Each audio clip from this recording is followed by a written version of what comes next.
I mean, at the end of the day, when we talk about the power play, what's frustrating about the Toronto Maple Leafs is they don't adjust.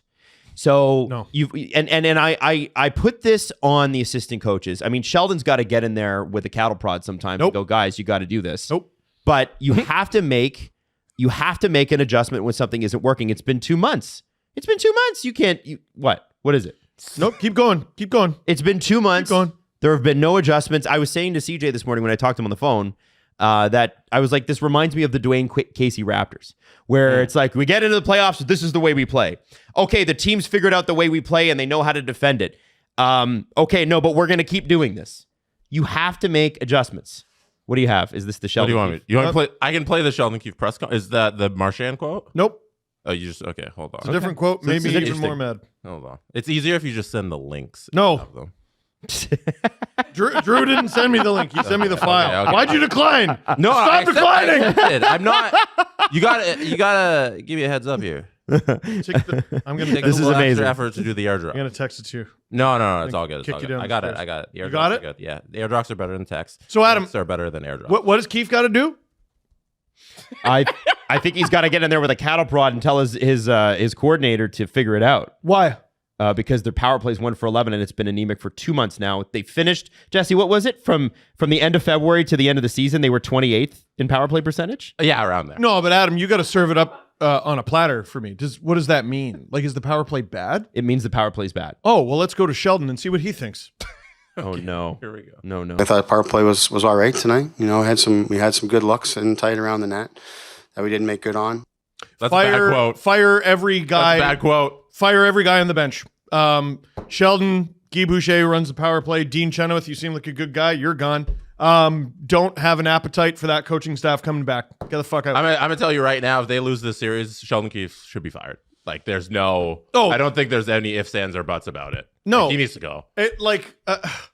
I really do. I think highly of this Leafs team. I really do. And I want them to, I mean, for God's sake, at least go a couple rounds. It'd be nice to see them have like an actual run where we go, hey, they could win the cup. You know, that'd be yuck. It'd be so fun and great and goofy. And, you know, every time they lose, I feel like I need to say, hey, by the way, everyone's gone. Mm-hmm. Everyone's gone. And again, I keep coming back to, remember I kept going back to, hey, maybe firing the GM 5 weeks out from the draft is poorly advised. Maybe they shouldn't do that. Mm-hmm. Now we head into a summer where very likely what happens is the coach gets fired and the president gets fired. The president who just hired the general manager.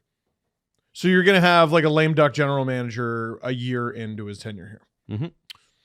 It's just a really, really, really, really, really, really, really, really shitty company. I think they're just not smart. They're just not smart. I think that more to that, on a more granular level, is Kyle Dubas was a big fan, and I'm sorry to bring Kyle up, but he had a huge effect on the organization. Why are you so obsessed with him? I know. He was a big fan of the book Score Takes Care of Itself. Very process driven guy. Mm-hmm. Remember when Tampa was in line to win the World Series and they pulled their pitcher with, they pulled Blake Snell and then they lost. And Kyle Dubas got on a microphone without laughing and said, we would have done the same thing because, you got to follow your process, the thing that got you. We know. I think what's happened is you've got a lot of holdover from that. And this is going to be a ridiculous, very Adam Wylde way to say this. But the War of 18. No. If you're the Industrial Revolution, maybe. If one of your strategies to win, like the Leafs would be like, they're so convinced of their own strategy that, and I found this with Dubas almost to a fault, where it was like, well, not almost to a fault, definitely to a fault, because the results were not there. We do this. We will continue to do this till it works.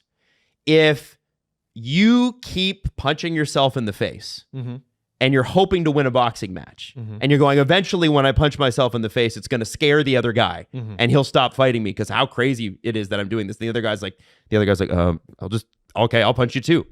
If you keep doing that, being process driven can be a really bad thing because you're not evaluating. You have to evaluate the results.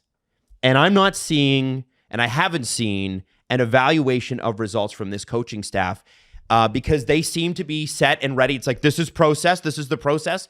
The process in the playoffs, I get it when it's a 20-game stretch. And it's like, things will regress, whatever. We don't have time. We don't have time. Pasternak is not on Boston's top power play unit. Do you know that? No. He's not. They've been moving him off because their power play was also shit going into the end of the season. And guess what they're doing? Guess what they've done? They made a change. They're tearing the Leafs apart. And their power play is amazing.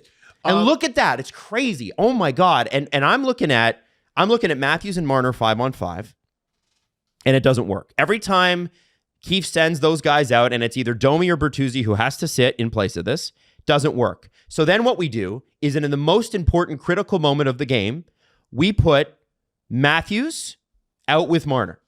We won't play them together 5-on-5, but we'll put them on the power play together when the line that does really truly work is Bertuzzi, Matthews, Domi. And what's crazy is Domi out there. Marner had a pretty good game, I thought. Few too many giveaways. No shots. A lot of giveaways. He didn't have a shot on goal. He's Not had, a single He's shot had on 4 shots in 3 games. He had 2 in the first one, 2 in the second, 0 last night. He was... I don't think, Jesse and I were last night.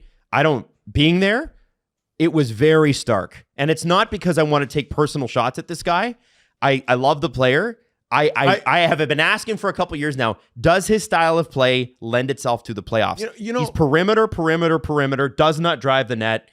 And I love the pass to Nyes. Loved that pass. That's vintage Marner. I want everyone Steve, before you get into that. What? Forwards on the Leafs last night who did not have a shot on goal. Mitch Marner. Name them. That one. Name another one. There's 2 more. Oh, there's 2 more? Yeah. Mitch Marner. No, I thought Ryan Reeves had one. David Kampf. And Pontus Holmberg. Pontus Holmberg is correct. Ryan Reeves is the other one. Oh, damn it. Ryan Reeves, who felt like he was in the action the whole time. Yep, sure did. Mitch Marner is putting up similar stats to Pontus Holmberg, Ryan Reeves. Now, Jesse, we had a clip that went up. Yeah. Talking about Marner and how he's got to step it up. And then he got a sick assist in a game where he had no shots on goal. Lots of giveaways. Lots of giveaways. I don't expect credit for this. And it's not something you give credit for. I just want an observation. Listen to how gentle we are. I'm not saying Adam every time. I'm not saying it's because because when this gets clipped and put on the internet, people are going to go, "You guys have hated Marner forever." I don't hate this. Yeah, player. but when I was shitting on Nylander when he went on that streak after signing his contract, I didn't have to preface it with, "I think he's a good person." Like I think the team is better with him. Like Matthews when he's not getting it done. And that, you know what? We started to get on Matthews. Game 1. This guy's playing like crap. Game 2, he was a monster. Game 3, flew. Exactly. Still good. Yeah, but he followed it up with a 3-point game. A 3-point game where he got the game-winning goal on a breakaway. Holy shit. John Tavares. But you just don't listen to the show. And that's okay. It's not for everybody. We criticize him all the time. We have talked about stripping him of the captaincy. We know he's not worth $11 million, even if he is playing well. You gotta give Mitch a compliment sandwich every time. Yep. I have stuff to say about John in a second, but we do. Marner is the most glaring one, and the thing is, somebody asked me on the stream a couple nights ago with the Vancouver Canucks, which by the way I'm doing one tonight. Nope. Not tonight. No, you're not. Friday. They don't play tonight. Doing one Friday. That's right. I have that in my calendar too, but I'm a little tired.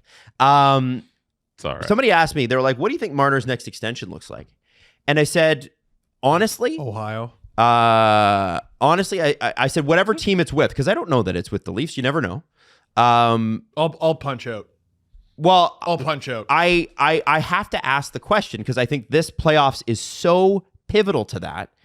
is this playoffs is not just this playoffs. When you're looking at statistically how this player does in the playoffs, you have to look at, and not just the stat sheet. Like, you can't just go to HockeyDB and look at it, because if you go to HockeyDB and look at last year's, you go, oh, that's okay. You got to look at where the points are spread out. As I've kept saying, he got the majority of his points in the first 3 games of the Tampa series, and just like the Leafs offense, he disappeared on offense. He's the Leafs offense. He had a couple of good. He had one good game against Florida, which they won, which was game 2. And it's not because 4. Oh, it was game 4? Yeah, because they went down 3-0. Oh, Remember? right. Yeah. Sorry, I got the numbers mixed. Then they won. Always. That was an overtime win, was it not? Or No. they lose in overtime in 5. No, they lost 3 and 5 in overtime. So my issue is that it isn't just this playoff. It's last year versus Florida and the end of Tampa. You have to qualify it's crazy. Montreal before that. It's Columbus before that.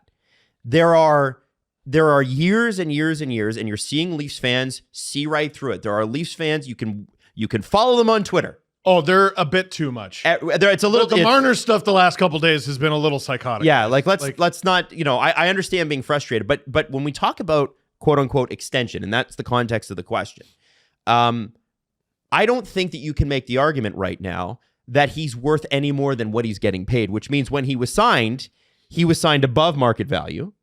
And at the end of the day, like, I can't see a team paying much more than what he's making currently if he's not a playoff performer, because you're looking at him and you're going, this is a guy who kills it in the regular season, but unless all things go right, we're not going to see that in the playoffs. Here, Adam, let me put a bow on this conversation so that we can change the conversation, because we're talking about stuff that can't be fixed until after the playoffs, right? Yes.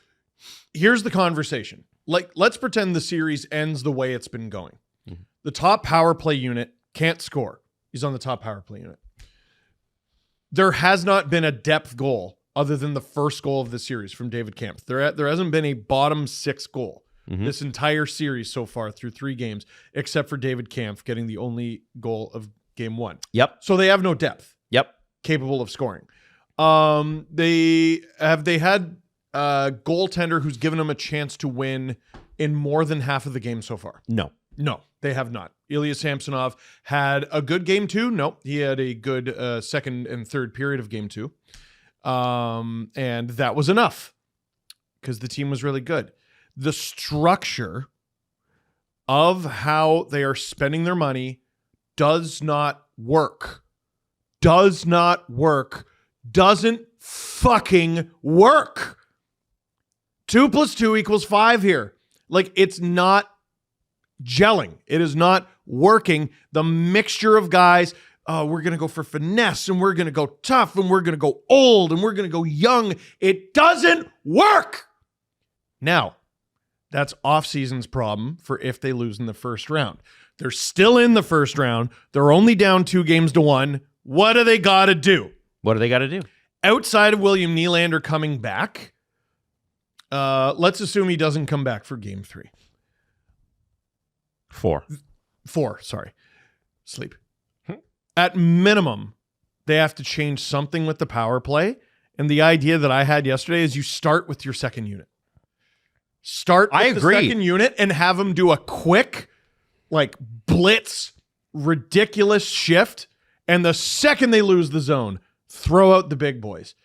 Alexander Ovechkin is older than the Pyramids, and he plays a full 2 minutes on the Capitals power play. Mm-hmm.